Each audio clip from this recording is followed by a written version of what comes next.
দেশের ৮ বিভাগে ৮টি ক্রীড়া প্রশিক্ষণ কেন্দ্র নির্মাণ করতে চায় সরকার, যেখানে আর্থিক সহায়তা দেবে সংযুক্ত আরব আমিরাত। ক্রীড়া দিবসের অনুষ্ঠানে একথা বলেছেন ক্রীড়া উপদেষ্টা আসিফ মাহমুদ। নানা আয়োজনে উদযাপিত হচ্ছে জাতীয় ও আন্তর্জাতিক ক্রীড়া দিবস, যেখানে বস্তিবাসীদের জন্য জাতীয় স্টেডিয়ামে খেলার সুযোগ করে দেওয়া হয়েছে।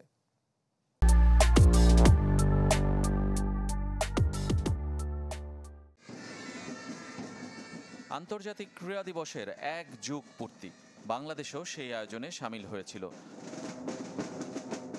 দিনের শুরুটা হয় বর্ণাঢ্য র্যালির মাধ্যমে ওসমানী স্মৃতি মিলনায়তনের সামনে থেকে, যা শুরু হয়ে শেষ হয় জাতীয় স্টেডিয়ামে গিয়ে। খেলার মাধ্যমে সামাজিক সাম্যের বার্তা এবারের আন্তর্জাতিক দিবসের প্রতিপাদ্য। তবে বাংলাদেশে তা পালিত হয় তারুণ্যের অংশগ্রহণ, খেলাধুলার মানোন্নয়ন এই শিরোনামে। ২০১৪ সাল থেকে বিশ্বজুড়ে ৬ এপ্রিল এই দিবসটি পালিত হয়ে আসছে।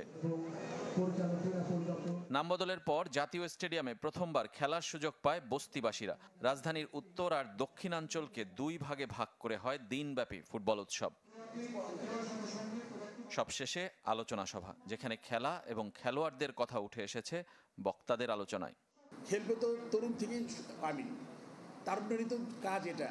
তাতে করে তাদের অংশগ্রহণ আসবে, খেলাধুলায় বেশি আনন্দ পাবে বেশি, তাতে তাদের শারীরিক গঠন বেটার হবে এবং তারা কিন্তু অন্য যে কাজগুলা বিপথে নিয়ে যেতে পারে ওগুলা থেকে বিরত থাকবে।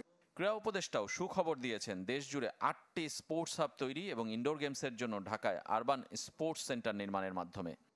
সংযুক্ত আরব আমিরাতের আর্থিক সহযোগিতায় সারা দেশে ৮টি বিভাগে 8টি স্পোর্টস হাব করার উদ্যোগ যুব ক্রীড়া মন্ত্রণালয় নিয়েছে।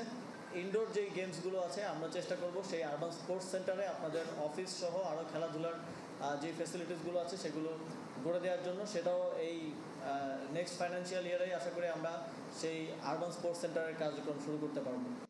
এই অনুষ্ঠানেই গাজায় ইসরায়েলের বর্বরোচিত হামলার তীব্র নিন্দা জানান ক্রীড়া উপদেষ্টা।